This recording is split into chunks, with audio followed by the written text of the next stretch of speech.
Tama-tama. May dala akong resibo.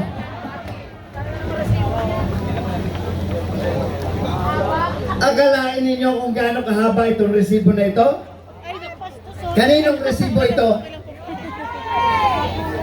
Resibo ni Isko Moreno Dumagoso dito sa Maynila.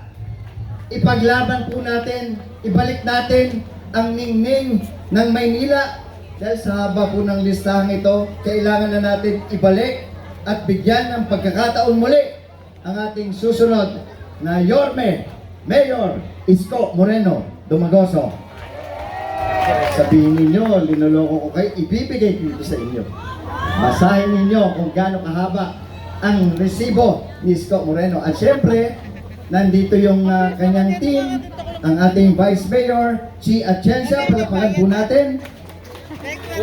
Ernix Junicio, ang susunod na congressman. At ang Yormes Choice na mga konsyal, palapakan po natin, Yormes Choice. Andito po ako dahil meron pang isang nasa katwiran. Ang 107 ang kasangga party list. Tatlo ang programa ng 107 ang kasangga. Una, oportunidad at pagpapalawak ng trabaho at hanap buhay.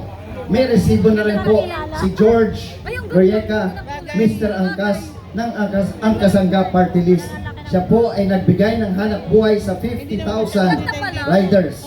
Nagbigay ng training at mga programa para sa pangkabuhayan at para sa mga anak ninyo o kayo mismo na mga riders na gusto magkaroon ng hanap buhay. Bukas ang pinto ng angkas para po sa inyong mga riders.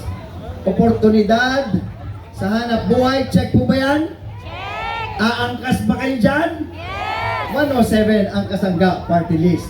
Pangalawa, benepisyo at seguridad para sa mga informal na manggagawa. Ang dami po nating informal na manggagawa, mga vendors, mga riders, mga TODA drivers. Informal yan, hindi sila nagtatrabaho sa opisina.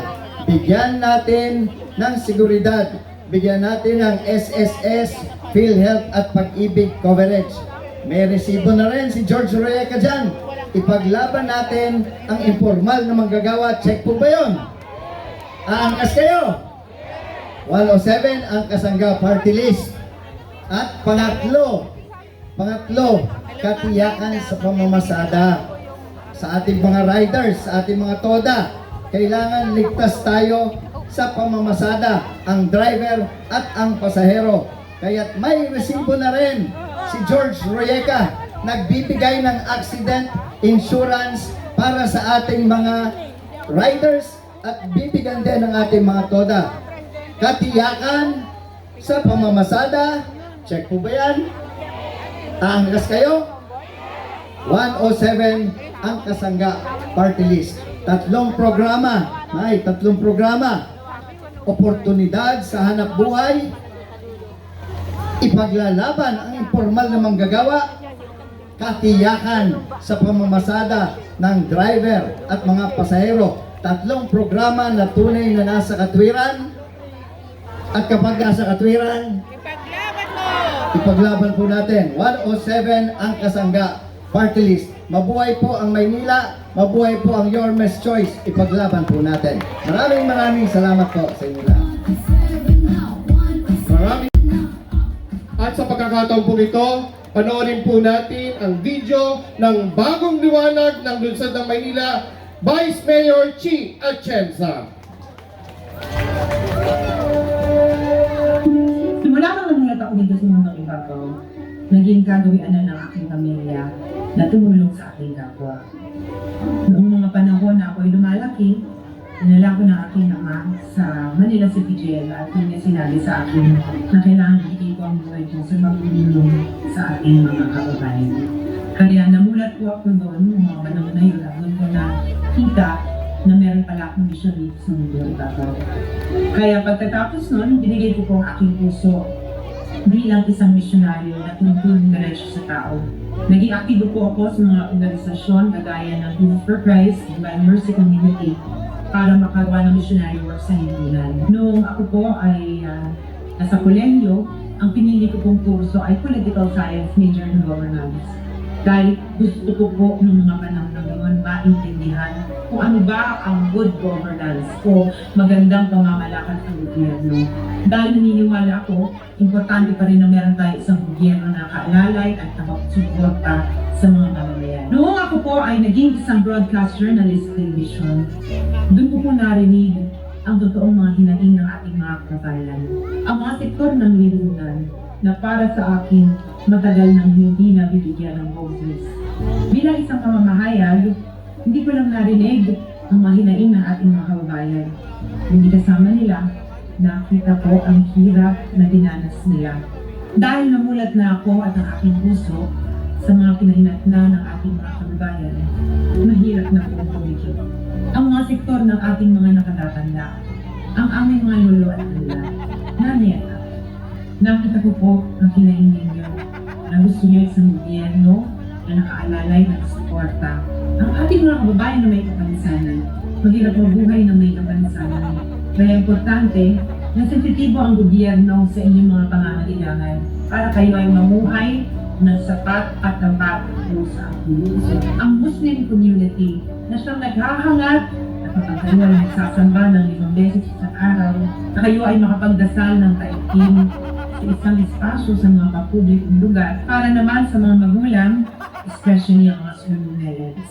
Alam ko mahirap magpalaki ng mga anak mag-isa, kaya dapat kahit paano mayroong isang gobyerno na naririnig ang inyong hinaing na magkaroon kayo ng konting kasiguraduhan ng inyong mga anak ay masusuportahan pagdating sa kanilang edukasyon, na sila ay mabubuo bilang isang tao na may misyon dito sa mundo, na makakabigay ng ambag para maging maganda ang takbo ng kanilang buhay balang araw. Tumatayo rin ako para sa mga LGBTQ+ community. Nakita ko, minsan bata pa lang kayo, meron ng diskriminasyon. Mahal kayo ng Panginoon at dahil dyan dapat patas at panlaban ninyo. Bilang bunsong anak ng vice alkalde na nakakuha ng 2 termino, alkalde na nakakuha ng 3 termino, congressman na nakakuha ng 3 termino, ginamit ko ang aking boses para makahingi ng tulong, para ako ay makapagbaba ng mga proyekto at programa dito sa ating lungsod. Kahit wala po akong posisyon, marami na po tayong nagawa. From medical mission, pagbibigay ng mga gamot, vitamina, na milyon-milyon ang halaga, pagbibigay ng food boxes, lahat po yan nagawa na natin. Ang ginamit ko lang ngayon ang aking boses, ang aking puso, para maging tulay sa pag-aabot ng tulong sa mga nangangailangan. Sa paniniwala ko, panahon na para gawin na mas sistematiko, mas epektibo, at mas may puso ang ating paglilingkod. Ako po ay naniniwala sa bottom-up type of governance na kung saan ang inyong mga leaders nagtatanong sa inyo, ang inyong mga leaders nalalapitan nyo, at ang mga leaders kayang makinig sa inyong mga hinaing. Para sa ganon, balang araw, ang ating mga legislations dito sa Maynila ang magiging boses ninyo. Habang binabalik namin ngayon may ang basic minimum needs through social services, pabahay, edukasyon, ako naman po ang susuporta kayo may pagdating sa livelihood. Dahil bilang direktora ng Kababaihan ng Maynila, isang organisasyon for 40 years, isinusulong natin ang livelihood training, values formation sa buhay ng bawat Manileño. Marami na pong nagawa ang Kababaihan ng Maynila, from cooperatives, from social enterprises, through livelihood training, livelihood support, at lahat ng mga bagay na maaaring makatulong sa ating mga kababayan na maita. Napalapak po natin ang bagong liwanag ng Lungsod ng Maynila, Vice Mayor Chi Atienza. Sa pagkakataon ito, check muna po natin kung nandito na po ang mga supporters ng number 2 sa Balota, Councilor Dr. Irma Alfonso. Gabi at hindi siya nagpahinga para lang isakatuparan ang kanyang mga pangarap sa mahal niyang syudad. Nilinis niya ang mga dugyot na mga lugar ng Maynila. Unang-una, ang Divisoria, Lagos Nilad Underpass, at ang Hidden Garden sa tapat. At number 12 sa Balota, Councilor Colonel June Ibay.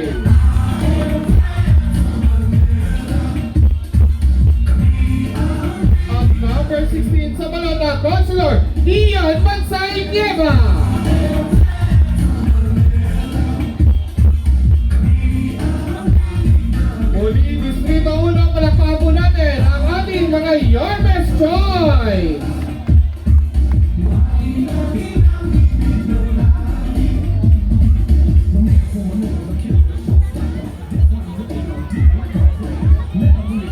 At sa pagpapatuloy po ng ating programa, panoorin po natin ang video na ito.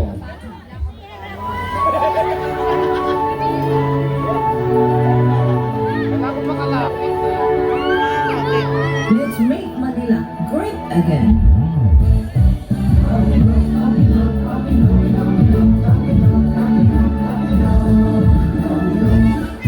Ibalik natin ang ganda ng Maynila. Si Dr. Alfonso o makakasama ninyo. Malinis na paligid, maayos na lumisod. Aktibo sa servisyo, si Rocky Alfonso, doktora nyo. Number 2 sa balota.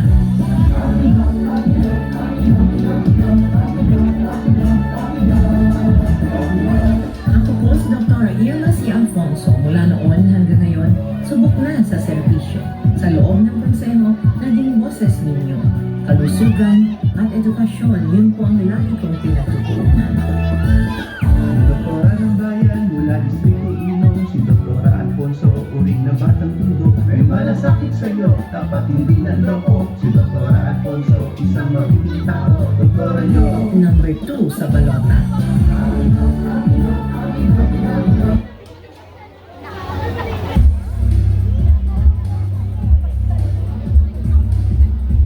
Hello, yeah.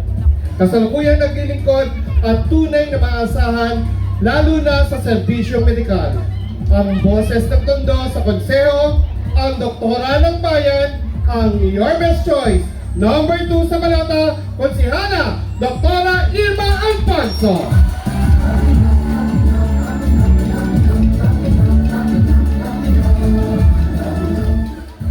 Maraming salamat, Kagawa Dudoy. Hi! Hello! Napakadami ninyo ngayong gabi. Nakakakaba. Pero bago yon, gusto kong pasalamatan ang mga punong barangay na kinasasakupan ng lugar na ito. Barangay 104, Chairman Ega Ocampo and Council. Barangay Abi Carpio and Council. Barangay 103, Chairman Litiatco and Council. Barangay 96, Chairman Onyo Torres. 102. Okay. Sa inyong lahat na nandito ngayong gabi, maraming salamat dahil talagang gustong-gusto nyo makinig sa buong Your Best Choice. Tama ba? Yan. Siguro naman kilala niyo ako. 21 years in public service. Dahil yun sa inyo. Pinagtiwalaan ninyo, sinanggiling ninyo, kaya sinupian ko naman ng iba yung pagtatrabaho. Matapat at malinis na pagtatrabaho sa buong mundo. Nakita niyo yung OBB ko? Lahat ng poplan ibinabako sa tao. Pero ang mahalaga, dahil ako ay manggagamot, sabi ko nung unang panikon na yung tablado, libre konsulta, libre gamot. Ginagawa ko at gagawin sa susunod na 3 taon na lang. Sa aking kumaring Rosie, yung grupo nandyan, sabi ko, huling pagkakataon nyo na para butasin ang mga kaldero ninyo. Yan. At ang mahalaga po, kami sa Your Best Choice, iisa lang ang adhikay namin. Ang kayo ay maglikuran ng tapat na may puso at may pagmamahal. Mula noon, 1998, kasabay ko si Yorme. Naging konsyente. Si Yorme, marami akong napagdaanan na alkalde, pero walang kawangis. Si Yorme Isko Moreno Dumagoso. Pinakamagaling na alkalde. May puso at magaling mag-manage ng syudad ng Maynila anumang panahon. May pandemya o wala, ginagawa ng tama ang kanyang trabaho. Ilang araw na lang, sigurado ko, babay si Yorme Isko Moreno Dumago. Siyempre, kasama ang liwanag ng Maynila. Sino yon? Anong number? Number 1, Atienza. Si Yorme, anong number? Alam na alam niyo na. Sabi ko na nga ba, panalo na eh. Si Congressman Ernix Dionisio. Ang pinakamagaling na congressman. Lahat na yata nakatikim ng pagmamahal ni Congressman Ernix Dionisio. Okay. Yan. Ang magigiting na lalaki na nasa likod ko. Sa grupo namin, ako po yung pinakamaganda. Ako rin ang pinaka-sexy. Dahil ako lang ang babae. Yung aking mga nasa likod ang gagalingan. Lahat represented. Merong nanggaling sa kapulisan. Magpo-promote ng ayusan, peace and order. Yan ang number 12 sa balota. 12 sa balota, June Ibay. Ang punong barangay na nanggaling sa balot, nakakagaling na punong barangay. Number 11 sa balota, Bobby Hernandez. Ang number 7, number 1 councilor. Wala pa'y patay, nando na siya. Kilala niyo? Bong Fajardo Jr. Number 7 sa balota. Siyempre, paborito ninyo, yung pinakabata sa amin, pinakagwapo. Napipilihan kayo talaga eh, no? Patundo talaga, basta gwapo, patok, ama. Number 6, J.D. Joaquin. Oh, yan, ha? May isa pa, magaling na konsehal. Tatak, bansay, mahusay na serbisyo, at mahalaga, boyfriend ko ngayon. Joke lang! Number 16 sa balota, Ian Bansay Mielma.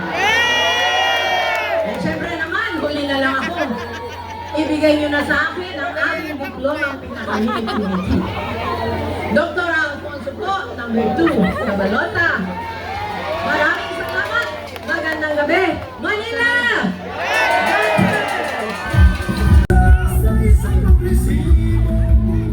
At muli sa pagpapatuloy po ng ating programa, panoorin po natin ang video na ito.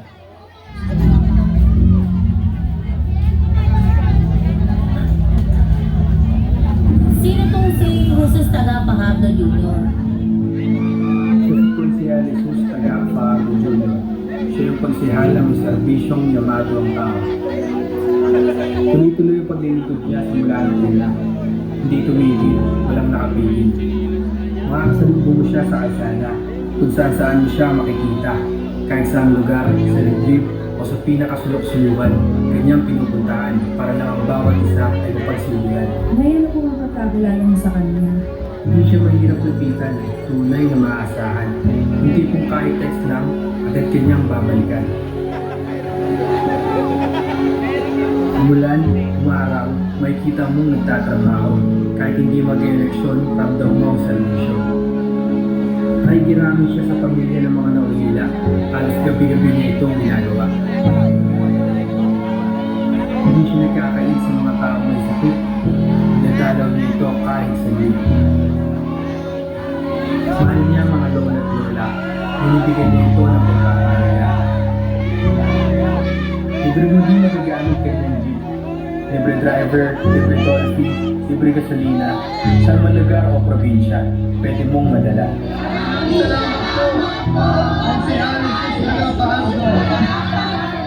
Kahit sa loob ng konseho, siya ay nakikiisa, gumagawa ng mga resolusyon at mga ordinansa. Sa katunayan, naipamalas niya na rin ang kanyang galing sa ibang bansa. Naitalaga siya bilang delegado ng Maynila sa International Transport Summit na ginanap sa Moscow, Russia. Ayan si Konsehal Jesus Tagapahado Jr.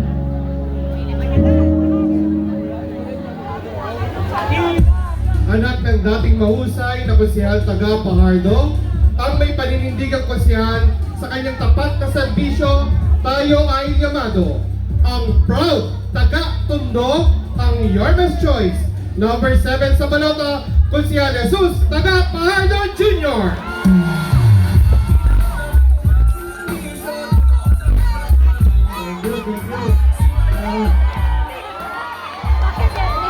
Isang magandang gabi po sa inyo lahat. Siyempre, sa ating Buking Yormis ko, Vice Sila Chensa, Congressman Ernix, at sa amin po mga Yormis Choice. Sa lahat din po ng mga barangay official, at siyempre po sa inyo po mga Batang Tondo. Kung siya taga Pahardo po, unang-una po ay nais ko kayong pasalamatan. Hindi lang po sa akin, kundi simula po sa aking ama. Tiwala at pagmamahal po ninyo ay pinagkatiwala nyo pa rin po sa akin. Kaya ginawa nyo akong konsehal, pero andito, tuloy-tuloy, walang magbabago, lalo pa akong pagbubuti. Bigyan nyo kami ng pagkakataon sa ng aking kasama na Yormis Choice. Pagbubutihin namin ang serbisyong talagang mapapakinabangan dito sa Tondo. Yan po ang serbisyong Pahardo. Muli po, magandang gabi po sa inyo lahat. Manila, God first!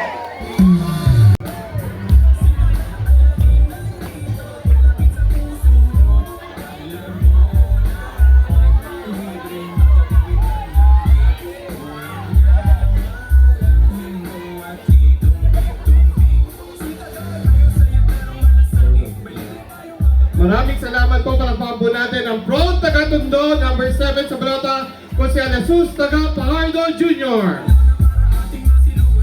At sa pagpapatuloy po na ating programa, panoorin po natin ang video na ito.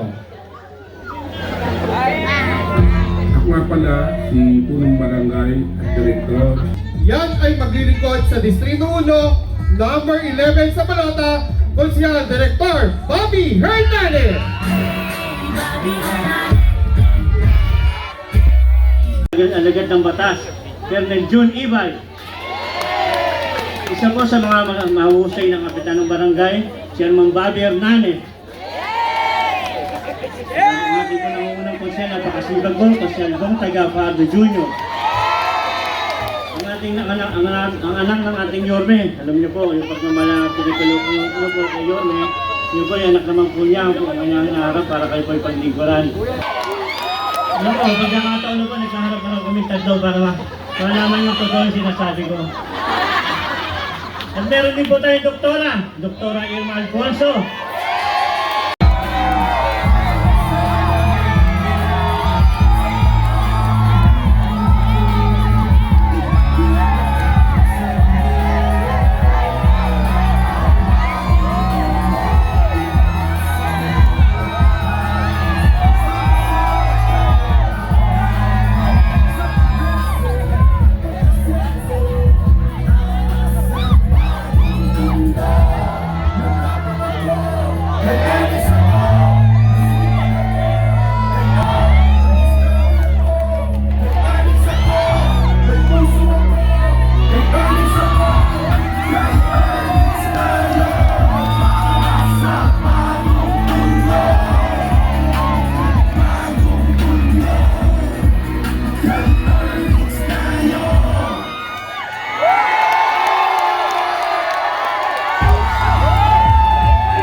The Working Congressman, ang bagong Tondo, ang bagong Kongreso, Yormes Choice, number 1 sa balota, Congressman Ernix Dionisio.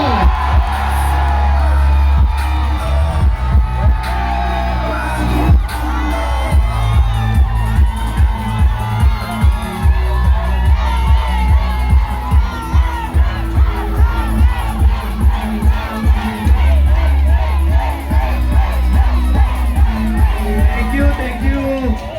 Hi! Hello! Mula po sa aming grupo, ang Yormes Choice, ang mga pambato naming konsehal. Lalaban pa tayo! Palakpakan nyo, Irma Alfonso! Ang anak ni Yorme, Joaquin Dumagoso! Jesus taga Pahardo! Bobby Hernandez! Ian Bansay Nieva at Ernel June Ibay. Laban! At syempre, ang ating maganda, magaling at matalinong Vice Mayor, palakpakan nyo, Chi at Yensa. At syempre, mga batang Tondo, lagi ko itong sinasabi, na tayong mga tunay na batang Tondo, dapat titindigan natin yung kapwa natin tunay na batang Tondo. Kaya sa mga darating na araw, linggo at buwan, sasamahan nyo ba kami ni Yorme sa laban namin? Lalaban tayo? Kaya kahit sino pa paglaban po ni Kong Ernix, mamahal natin, palakpakan natin, Yorme Isko Moreno!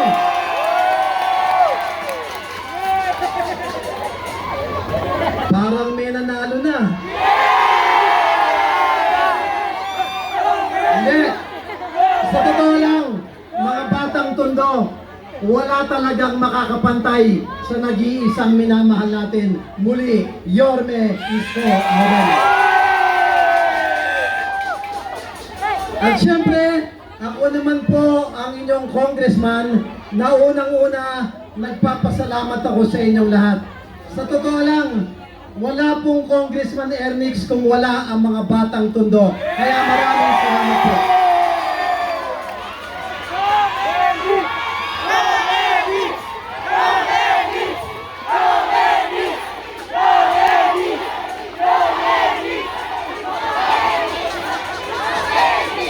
Basta mga batang Tondo, makakaasa kayo. Marami tayong programang ginawa, mga hindi pa nagagawa ng dati, at mas marami pa tayong parating serbisyo, benepisyo at programa sa lahat ng batang Tondo. Kaya muli, mga batang Tondo, ako po si Ernix Dionisio, ang anak ni Jonix at ang tunay na congressman ng Tondo.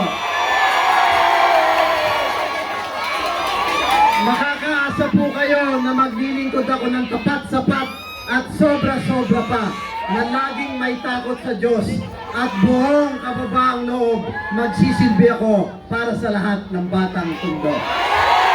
Kaya muli, Manila! God first! Salamat po! Maraming salamat po, palakpakan po natin at the working congressman, number 1 sa Balata, Congressman Ernix Dionisio! Milyong halaga ng mga vitamina, milyong halaga ng maintenance, at kung ano-ano pa. Ngunit kahit kailan, hindi nyo po nakita ang aking mukha. Ngunit, sana isama nyo rin po si Chi Atienza. Si Atienza! Mahal ka na, Tondo!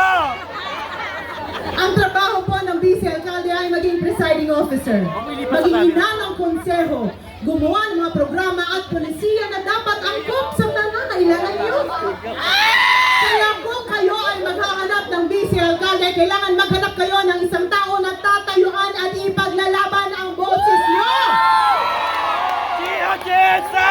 At kung meron ako sa bagay na kaya ko ipaglalagay sa aking sarili, ginamit ko po ang pagiging bunsong anak ng Vice Alcalde, Alcalde at Congressman para tayuan ang boses ng mga Manileño! Ako man ang pang-anim sa magkakapatid.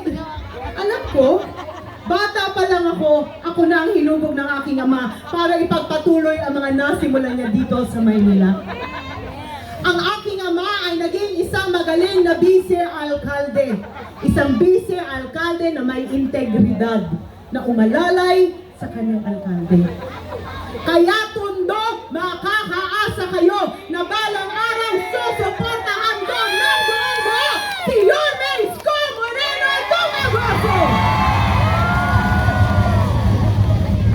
Dahil naniniwala ako na ang suporta ko kay Yorme ay suporta ko sa bawat isang Manileño na narito ngayon. Nung kami ay nag-usap ni Yorme tungkol sa mga programang gusto niyang gawin dito sa Maynila, ang sinabi niya gusto niya ibalik ang minimum basic needs. ang housing o babahay. Nakita at naalala niyo po ba ang condominium? Gusto niyo bang dumami yun? Ang mga ospital na alam niyong nabubuhay ang mga Manilenyo at minamahal ang mga pasyente, gusto niyo po bang dumami pa yun? Ang suporta sa mga bata pagdating sa mga paaralan gaya ng nakita niyo sa almaryo, gusto niyo po ba yun? Ang ambag ko po sa amin, habang susuportahan ko lahat ng gusto ni Yorme pagdating sa minimum basic needs, ako po ang susuporta pagdating sa livelihood. Dahil dito na lang tumitingin ako doon, nakikita ko ang daming mga tumatayo sa kanilang mga paa na ating mga kababayan dito. Dapat sila ay sinusuportahan. At dapat tayo rin ay natuturo sa mga Manilenyo kung papaano sila makakatayo sa kanilang mga paa. Dahil kung meron ako isang bagay na natuklasan sa aking trabaho, ang punot dulo ng problema ay kahirapan. At dapat masupuan natin yan sa pagbibigay ng oportunidad para sa ating mga kababayan. Kanina, tinawag po akong liwanag ng Maynila. Ngunit, sa totoo lang, ang Ako, hindi nyo ko nakita nag-picture-picture. Totoo?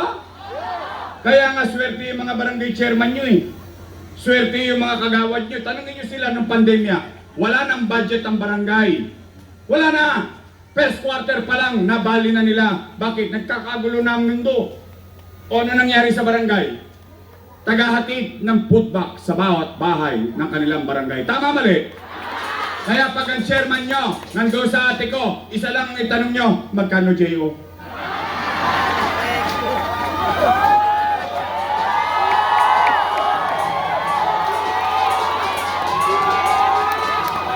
Chairman, baka naman. Kasi yung mga chairman ko walang JO eh. Mga kagawad ko walang JO. Umuulan ng JO ngayon eh. Hindi, ako real talk lang. O ngayon, mga nanay tatay ko. Ito ako ngayon sa inyo, sa harapan nyo. Kung ako mali, edi pagbayaran ko yan sa Mayo 12, kayo ang humusga. Pero isa lang ang masisigurado ko. Isa lang. At least, makapaglalakad ako sa Rojas, sa Jacinto, sa Bitas, sa masulok ng Maynila. Kahit mag-isa ko, matangos ang ilong kong masasabi. Salamat sa Diyos, nakaraos kami ng pandemya. Tama ba? Hindi ko pa binanggit ang allowance ng PLM. Hindi ko pa binanggit ang allowance ng UDM. Hindi ko pa binanggit yung K-12. Hindi ko pa binanggit yung allowance ng senior. Hindi ko pa binanggit yung allowance ng mga estudyante, ng teacher, ng police, and so on and so forth. Huwag na, kasi kwenta na lang na ganon. Tingin ko naman sapat na. Bilyon.